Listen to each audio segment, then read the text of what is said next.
This is a shocking story from a few days ago. I didn't get to it, but I've been wanting to talk about it and the ongoing protests and rioting over COVID restrictions. And now that we're getting more and more news about record-breaking COVID cases, over 1 million cases in the US or whatever, and the obvious politics around this, I thought we got to highlight this story. An Australian man self-immolates after ranting against COVID vaccines. I'll tell you the challenge right now. We're not Australia, but we could be. Australia's got quarantine camps where we were assured that it was only for people who were coming into the country and needed to quarantine. You see, they were putting people in hotels. That wasn't working out. There was no real food. People were complaining. There were no windows. So they said, okay, we will appropriate mining facilities into international arrival bungalows. That's what I was told. And I said, no. It's only a matter of time before they start taking Australian citizens from their homes and bringing them here. And they started doing that. And we've got firsthand witnesses, people who have actually experienced these camps. That's where Australia is. And now it's gotten to the point where the restrictions are so severe. Well, first, I'll tell you this. I have a friend in Australia who told me it's an open-air prison. It feels like an open-air prison and that people are escaping cities to get some semblance of freedom, to be able to go outdoors to breathe. A man set himself on fire, doused himself in gasoline, yelling about COVID lockdowns. And this is how you get total societal collapse. Self-immolation protests, you guys got to understand, it's serious and it works. Not always, but typically it does generate a massive amount of attention, and it shows you that the system is on the verge of breaking. Let me explain something. The Arab Spring. There was a man named, I think it was Mohammed Bouazizi. He was an apple cart, he was a fruit cart vendor, struggling to get by, and the government wouldn't let him sell his fruit. He was being harassed, and he was just trying to live, and they were ticketing him, and he just never had enough money. So finally, he went in front of a government building, immolated himself, set himself on fire, dying in protest. This sparked the Arab Spring across how many countries? North Africa and the Middle East. All of a sudden, we were seeing riots throughout the Arab world because one man self-immolated. Now, I shouldn't say because of one man. The fact is that was breaking the dam. That was setting people off, and finally they had enough. So what you need to understand about what's happening in Australia, and the Australian government should be warned, people can bend only so far before they break.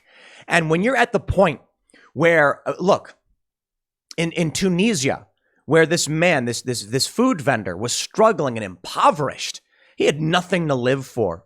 He was struggling to eat, and he said, enough. Australia is the first world. I mean, this is Melbourne, I believe. It's Victoria.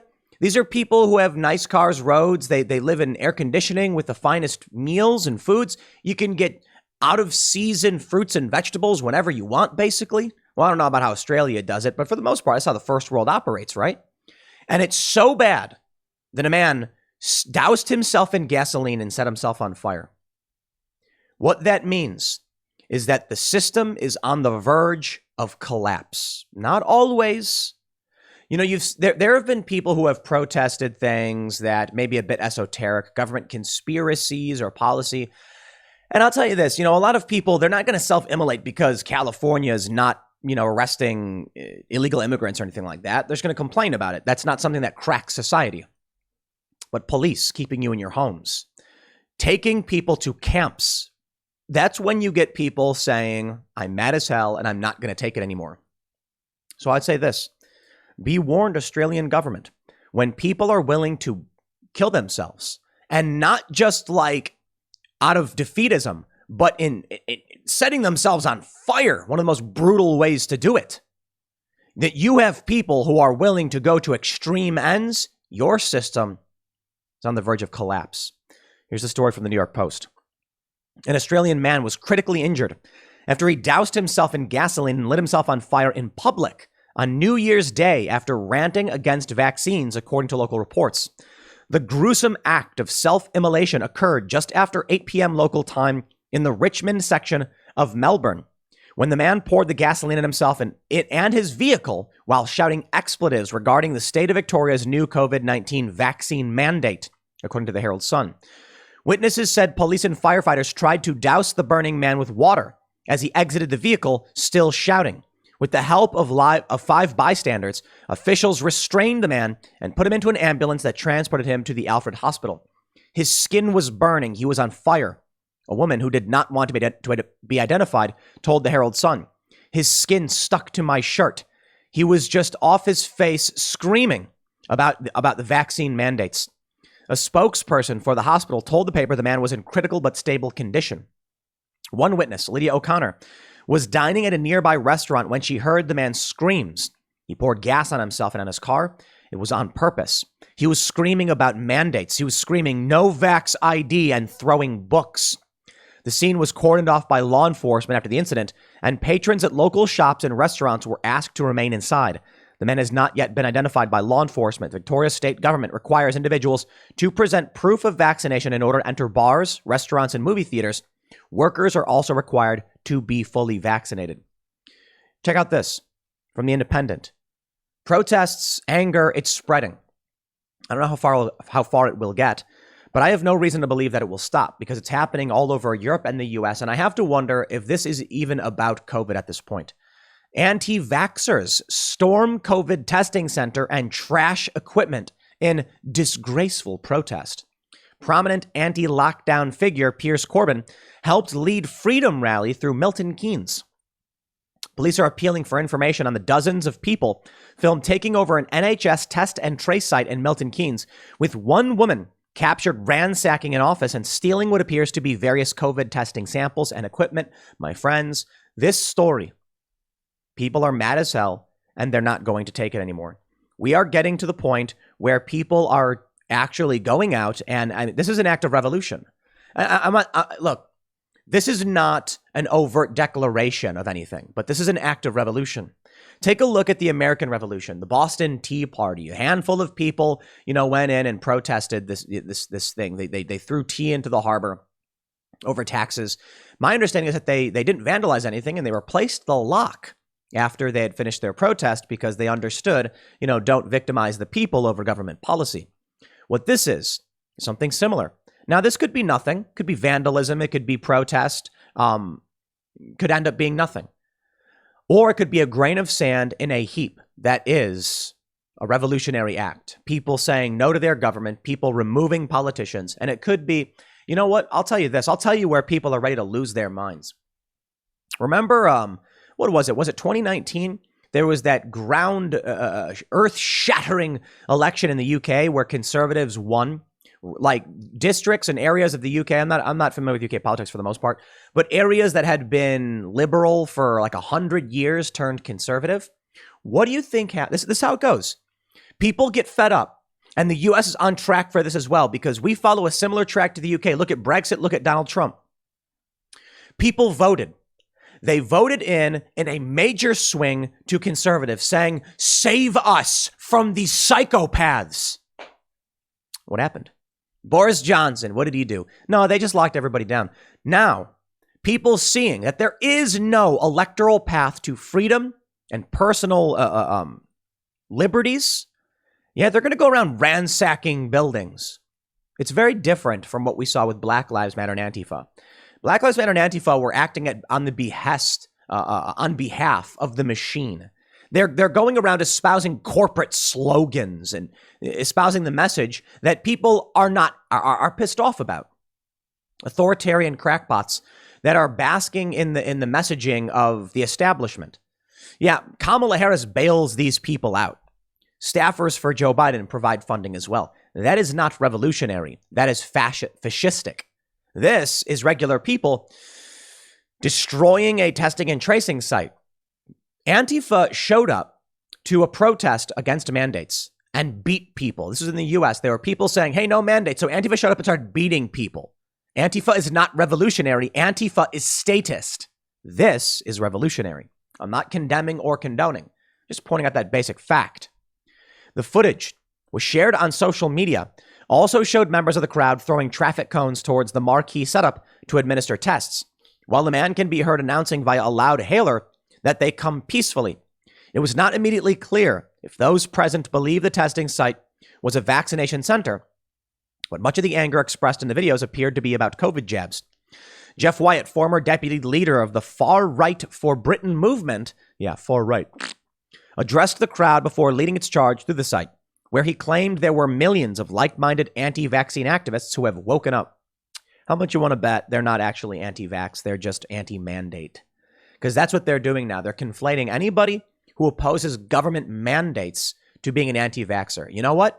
It's stupid, and I literally don't care. I absolutely do not care about your stupid, moronic semantic games. Yeah, you don't want mandates? Well, you're an anti-vaxxer. Don't care. You can call it a floorbow for all I care. Mandates are wrong. Call me every name in the book. Your worldview is garbage, and you are a crackpot despot that I don't care about. These people who are in the Matrix, who follow along with this stuff, you are the banality of evil. You are those people in pictures from 1930s Germany standing and saluting the Nazi party. I love it because people are like, not everything can be compared to Nazi Germany. You know what? Okay, fine. I'll walk that one way back and say it was wrong of me to compare you to the mindless drones that empowered fascism. Now I'll just throw it to, Spain, the Civil War. Yeah, you're those crackpots that led to fascism. Or how about Italy? Or how about China raising the red salute as you march down the street and say, it's not communist. Morons. And you know what? At a certain point, like I'll put it this way. I said this the other day. I think the recruiting phase is well over, right? There are moderate. Either you are paying attention and you realize what's happened to your life, or you're not. I don't see any of this that I'm producing convincing people for the most part. No. To be fair, there will still be some people who are late to the game and will be waking up and realizing what's going on. I've taught, and direct interaction can really help. I have friends whose parents are trapped in the Matrix watching CNN all day, even though CNN has no ratings. And then I go and sit down and I can answer every single question about all of these major issues around Trump and Biden and the lockdowns and the economy. And they're like, oh, I didn't know those things. And I can be like, I can show you all the sources and prove it. These people, they get pulled out of it. But many people, I think for the most part, we have squeezed the last bit of olive oil out of that olive, and we are well beyond. It is no longer fair to say extra virgin olive oil. No, it is a withered, dried husk. We've squeezed so much of that olive, it's turned to dust. There are still people who need to have this stuff explained to them. This is not about COVID. Look at China. Everyone's got to have their social app, their app on their phones to travel around. They lock people down for weeks on a whim. Oh, we think there's COVID. Everybody locked in your homes. Testing every single place you go. They stick a swab up your nose. They've even stuck cotton swabs into the rectums of U.S. officials. This is not about COVID. It is about pushing you until you just get on your knees and fillet the state. That's what's happening. Now, COVID sucks. It's bad. And Omicron is surging. The latest reports say that the symptoms are fairly mild because as time goes on, COVID becomes more transmissible but weaker. My understanding is that Omicron has some of the highest transmissibility we've ever seen. We've seen yet in any COVID variant, which means basically everyone is likely to get it. And it's mild though. It's mild though. Still very bad and very much worse than the flu because I had it. I don't know if I had Omicron or Delta or whatever.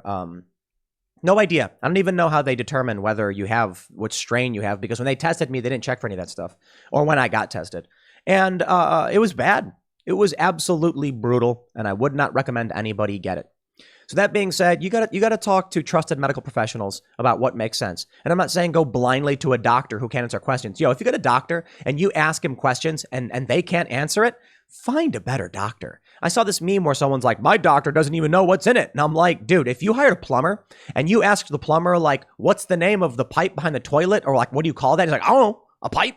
You'd be like, isn't there a name for like a U-joint or something? Oh, you need to get a real plumber, dude. I assure you, plumbers can tell you all of the names of things.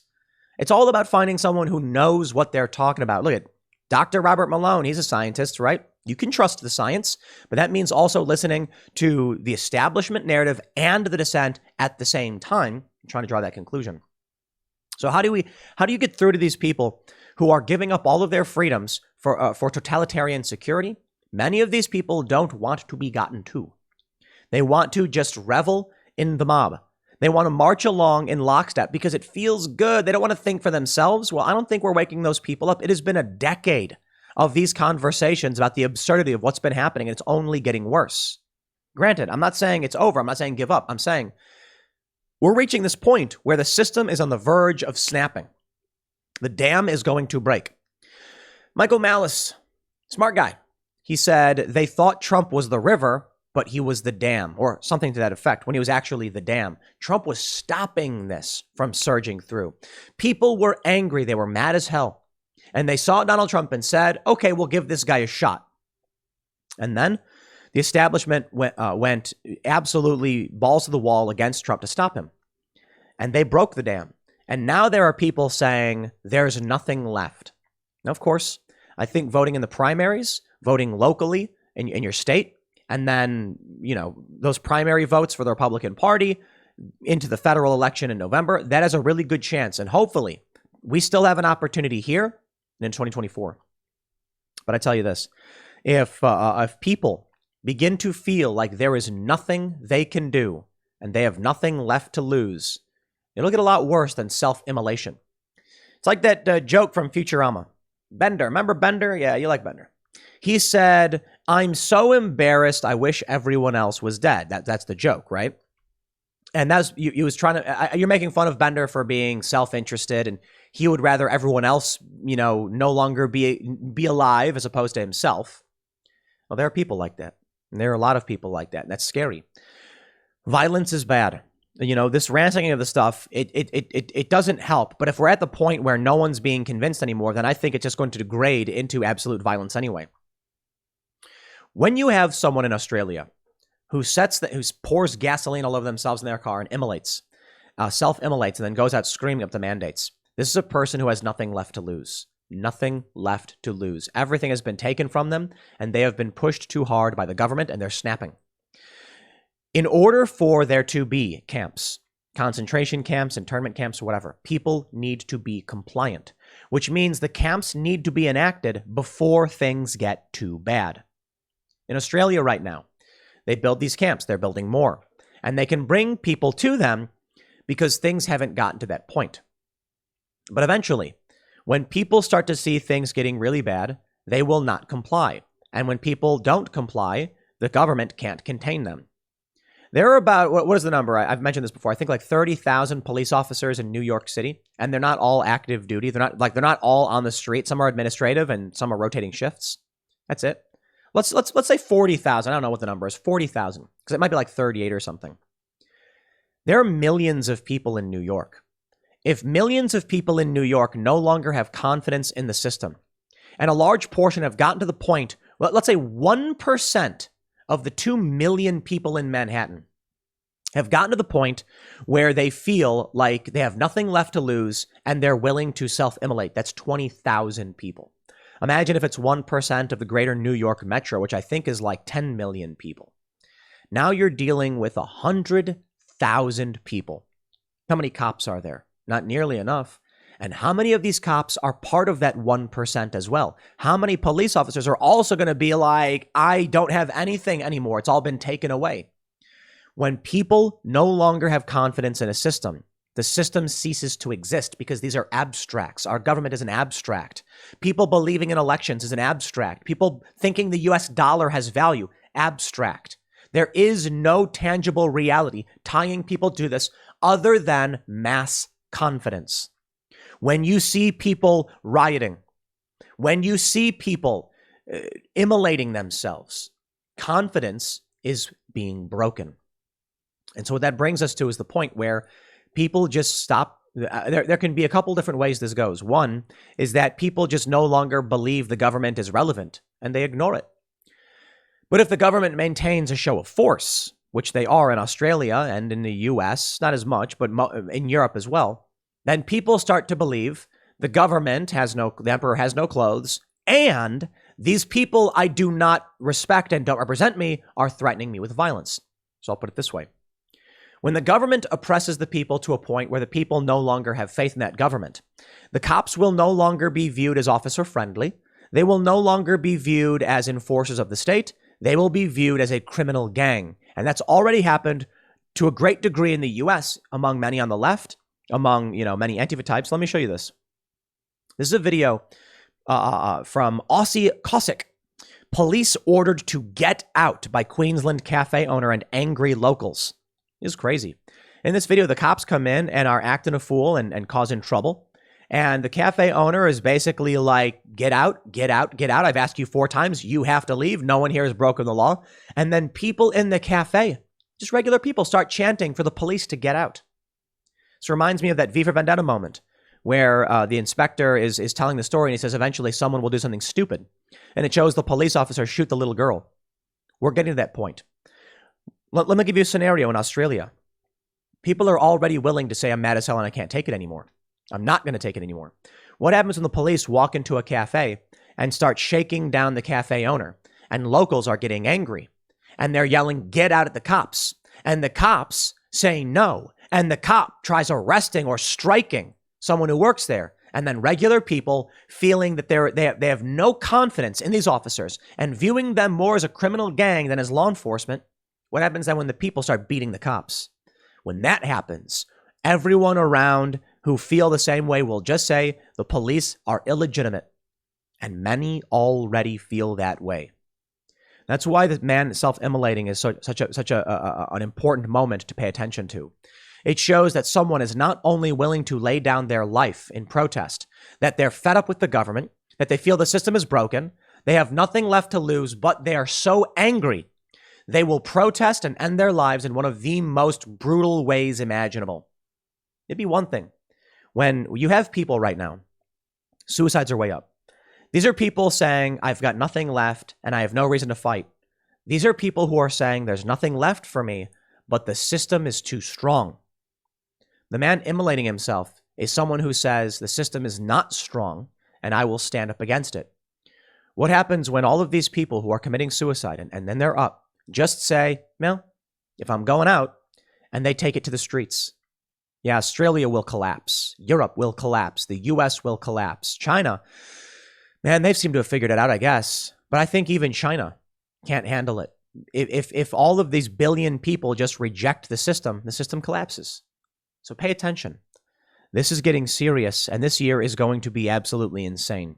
I'll leave it there. Next segment's coming up at 1 p.m. on this channel. Thanks for hanging out, and I'll see you all then.